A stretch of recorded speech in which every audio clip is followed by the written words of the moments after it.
Good evening. My name is Rodney Leach. I'm chairman of Open Europe, who produced this report. We've been greatly assisted in that by Suck Wolfson, who's going to say a few words after me.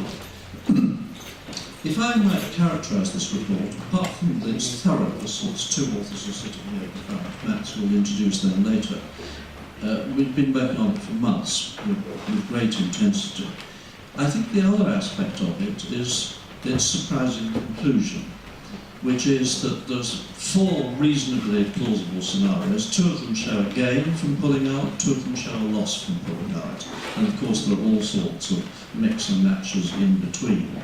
And the numbers are relatively trivial. You hear very exaggerated statements from people who want to stay in, very exaggerated statements from people who want to pull out. But the reality is that the difference between doing nothing and pulling out, the difference between doing nothing and staying in, is about the same difference between as in France's growth in GDP this year.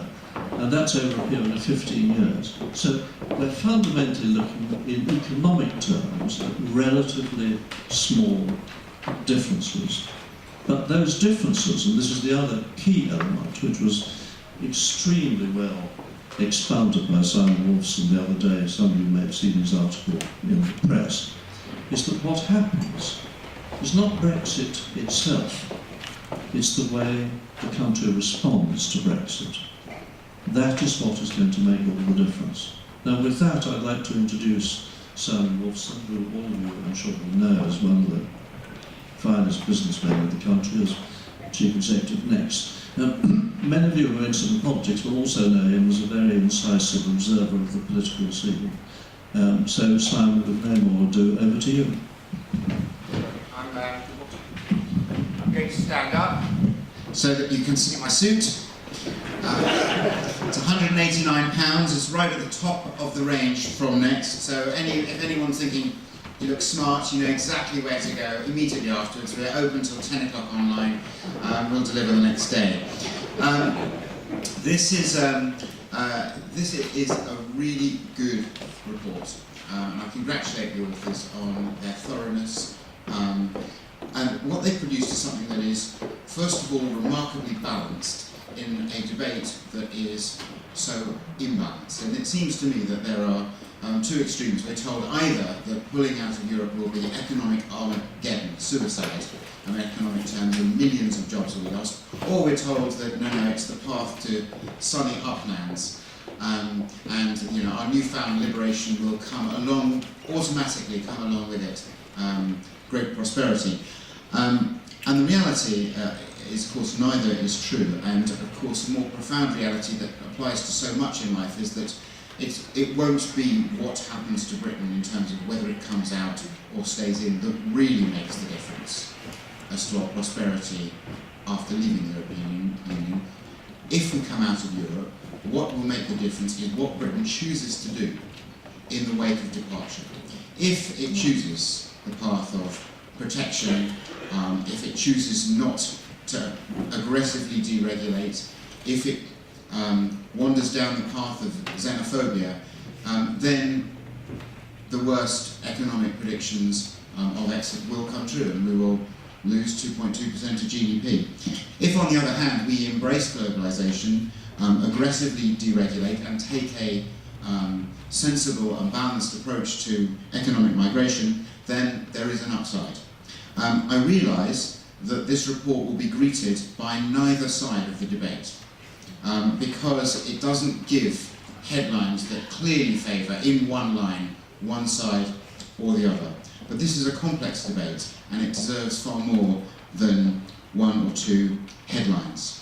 And the opportunity of leaving should not be underestimated. I think that is one of the most powerful things that comes out of the report, is the opportunities of leaving, whether it be the opportunities to deregulate and liberate the British economy from around 13 billion of regulation, the opportunity, ironically, the opportunity to embrace free trade with the rest of the world. It is a little bit of an irony that being part of the EU, whilst it's great for trade in Europe, actually has slowed down the process of British free trade with the rest of the world.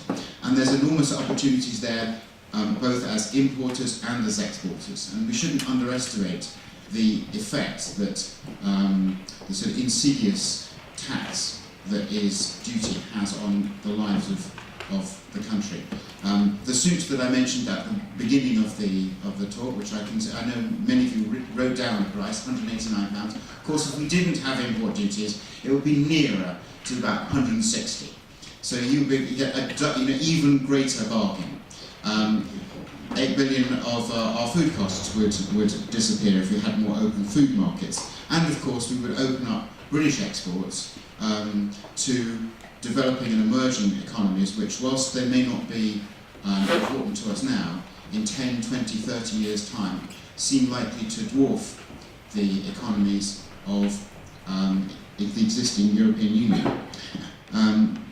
So leaving would have its advantages, but I worry about the choices that we would make post-exit. And the more I hear of the debate, the more worried I become. I worry, first of all, that the opportunities for deregulation would not be embraced as enthusiastically as we might hope.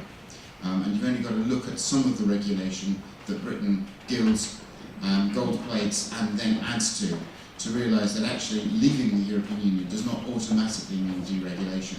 And there does seem to be a certain addiction to regulation that politicians can't escape from, that hunger for the grand announcement, the grand design, that in one way or another involves telling us all what to do, will be a hard habit to break. More worryingly, I'm concerned about some of the rhetoric that is beginning to come out of the parties that are arguing for leaving the European Union. For far from tearing down the barriers to trade, I worry that some of that rhetoric is about building up protectionist barriers, and particularly when it comes to the very sensitive issue of migration. When you look at the attitudes that are beginning to emerge about migration, productive economic migration, people who want to come here, work hard, pay taxes, obey laws, and contribute to our economy, when you look at some of the attitudes that are beginning to creep into the debate, it becomes a little frightening. And the risk is that we win, or that the debate is won for leaving the European Union on the grounds of a better free trade, but actually what we end up with is a society that is more closed and less global. So there are risks of leaving, and there are risks of staying. And my own view, if I was given the choice and said, look, you've got to stay in the European Union as it is, if I had to choose today with no reform, I'd say I'll take my chances. But we're not in that situation, and the reality is that as we stand today, Britain does not have to choose between the two extremes of leave the European Union or staying with all of its burdens exactly as it is today. A far better option, and one that is supported by what I believe to be a huge but very quiet majority of the country, is to remain within the European Union, but a radically reformed and better European Union, one that regulates less, one that embraces free trade with the rest of the world more. And when I stand back from the European Union, say, what is it that I like about the European Union? It is all the things it does to make us more free, to give us liberty, whether that be free movement of goods, free movement of services, free movement of capital, free movement of people. All the things it does to liberate the people of Europe are good, but the things it does to restrain us, whether that's restraining our trade with the rest of the world or regulating us, feel uncomfortable. And which way Europe chooses to go, and which way the reform negotiations go, that is what will make the big difference as to whether we should stay in or out. This is a very finely balanced debate, but it's a debate that is hugely better informed this week than it was last week, thanks to the hard work of the authors of this report. Thank you very much.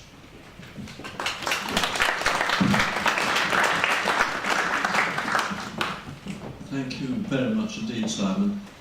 Report Raoul Rapparel and Steve there in the front, in case you ask us questions that are too difficult for us to answer. The Chief Executive of Open Europe is Mats Persson, who I'm sure most of you know, and he, I think, would like to say a few words. Well, I will run through the study quickly. You will have the executive summary, I think most of you, and I will just basically run through the main findings in the study, and I will actually stand up as well. I do not have a next seat, unfortunately, but no, well, that's what I was going to say. I need a new one, but it's always very difficult for me to find suits that fits 6'7" tall Swedes. But next, of course, with the help of lower tariffs, I'm sure we'll produce many of those in the future as well. But just in terms of the main findings of this report, and thank you so much, Simon, for your introductory remarks. And of course, we very much agree with them, and those remarks are very consistent with the findings in this report. I mean, the first thing to say is, as Simon mentioned, if you are, whether you're sort of better off outer, somewhere in the middle, or ardent Europhile, I'm sure you can find something in this report that will appeal to you. And that's the point. It is a very complex debate. But the main findings in this report is that there is a big range. If Britain leaves, it's a big range.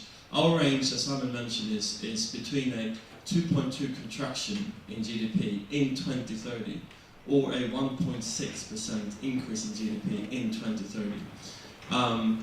But the more realistic range, as we see it, is between a 0.8% contraction and a 0.6% increase. Now that is a very narrow range indeed, and it's a very far cry away from the kind of 10% increase in GDP if we leave tomorrow to a 3 million jobs will be lost overnight if we leave. I mean, that is the main thing about this report, is that it paints a much more nuanced picture. Now, you may have read some headlines, and I would encourage you to read the actual report. Or at least the summary. It takes about 5 minutes, and you will see that this is something that will require a bit of thinking, a bit of thought. But so that's the basic range. And I will say this about the 2.2 scenario, the £55 billion loss, as you may have read about.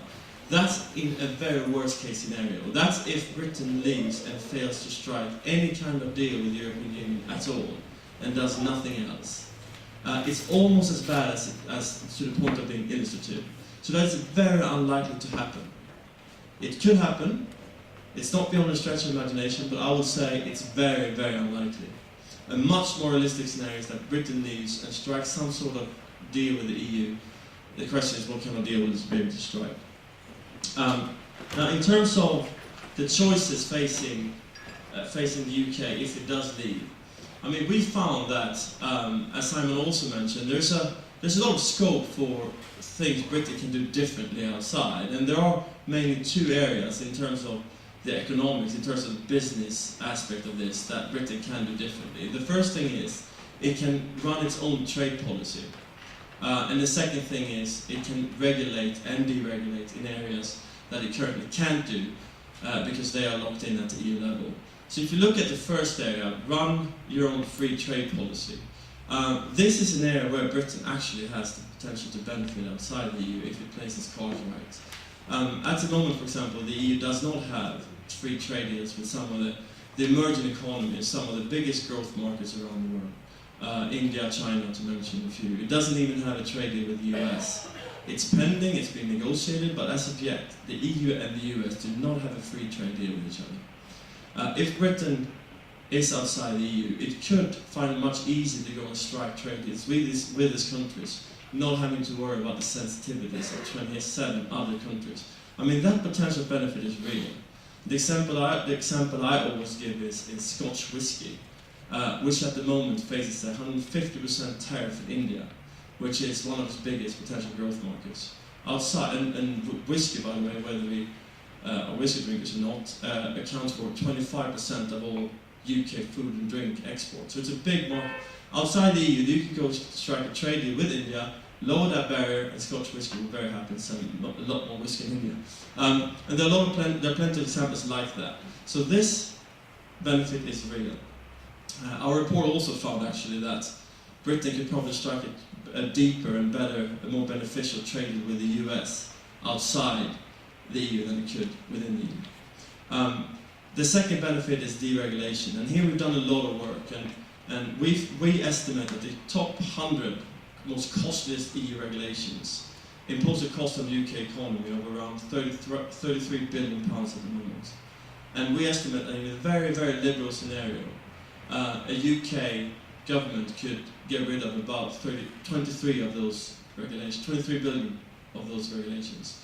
And that's quite a bit. That's a lot of regulatory costs to be cut there. And again, that is a real benefit of being outside. And I can give you a list of potential examples that we have highlighted what Britain can do differently. Now the question is, will the UK actually go and do that outside? And that is a big question indeed, which I'm sure we'll discuss, but I'm not so convinced. If you look at these regulations, for example, and take the climate change package. The climate change package, whether we agree or disagree with it, imposes a cost on Britain of £8.5 billion every year. That's one of the biggest one of the costliest regulatory package on the statute book. Now, it's also locked in at the EU level, so Britain cannot change that as long as a member of the EU, at least the big bulk of it. The thing about climate change rules, though, is that the UK has gone above and beyond the EU standard. So, on current evidence, there's nothing suggesting that Britain outside the EU would actually deregulate in this area. And there are other examples like that as well. And that's what we found in our report. There's a big potential for deregulation, but it's far from clear that there's political consensus in this country, or at least a UK government will have a political mandate to pursue large-scale deregulation. And that leaves us with a big topic, the big elephant in our report, if that's an expression, I'm sure it isn't, which is free movement. We found in our report that in order for Britain to take advantage of some of these growth opportunities around the world, particularly if it wants to open up its own market to low-cost competition from elsewhere, it may have to retain quite high levels of labour supply through some sort of quite liberal immigration policy. And there are various reasons for that, but the most obvious one is the biggest complaint about free movement of people in the European Union is that it drives down wages. That's what we hear the most. Now, that is simultaneously cited by others as a benefit, because that makes the economy as a whole more competitive by allowing companies to produce stuff at a cheaper cost. If you suddenly start to restrict labour supply as you simultaneously open up to low-cost competition from elsewhere in the world, that becomes a very complicated sell, there is a mismatch there that somehow needs to be solved. And that's what we find in our report, that in order for Britain to take advantage of these growth opportunities around the world, it may be the case that it has to keep similar levels of labour migration as present is the case. And that, to put it mildly, was not universally appreciated finding. Now, the final point I want to make about this report is that we looked at alternative models for Britain outside the EU, and we concluded that there's no off-the-peg model. There's no existing model out there that is particularly suitable for Britain. And in particular, the Norwegian model won't work, and the Swiss model won't work, for various different reasons, which we can go into in discussions. So we think you need to have a tailored model around UK-specific circumstances. We set out some ideas in our report, and if you're interested in this topic, I strongly encourage you to go and check out what we have to say about these alternative models. Possibly the best alternative is for Britain to remain inside a very tightly defined single market. The second best option is a very comprehensive free trade agreement, similar to that which Switzerland has with the EU. Say two differences. The first one is it needs to be more comprehensive in terms of market access, in particular when it comes to financial services. Secondly, it needs to be fair to say on both sides of the rules governing the market access. So we don't end up in a situation similar to that which Switzerland has at the moment, where it continues to have to play catch up with the EU and copy what the EU does. So those alternative models. There's no doubt in my mind, and I'll finish on this, that leaving the EU is a complicated process. That's quite clear. The only legally established way to leave the EU, Article 50, is, as you can imagine, biased against the country leaving. That's why it was put there. You don't want to make it easy for countries to leave the European Union. That would make no sense. So if Britain does leave via Article 50, it will give away a lot of power over its own destiny, because the final vote on the deal will be done by qualified majority voting amongst the 27 countries, but the UK will not be part of that vote. You can see how that will present Britain will take or leave a deal that it may not quite like. So we have to find other ways than Article 50 to leave the EU. But that leads to the conclusion in the report, which is basically that, yes, there's a life outside the EU, but it will involve quite a bit of work to get there, and it would be definitely advisable to try to maximize, at least test the limits of EU reform before pulling the trigger. This report is a challenge for those who want to leave the EU, in the sense that it says there's nothing in here that is inconsistent with the liberal Eurosceptic case for withdrawal, if you want to call it that. We believe in free trade, we believe in deregulation, and we say if that is pursued, Britain could potentially prosper outside the EU. The challenge for better of others is, how can you sell that vision to a public that may not want to compete with China and India? The challenge to Europhiles, if you allow for that expression, I've seen some of you in here using the worst case scenario figure quite excessively on social media and elsewhere over the last 48 hours, I suppose. You cannot use that figure and then not use the best case scenario, because both are part of the same range. If you have used that figure approvingly, trust us, we will ask you if you agree with the conclusion as well, that Britain could be better off outside the EU if it pursues the right policies. Thank you.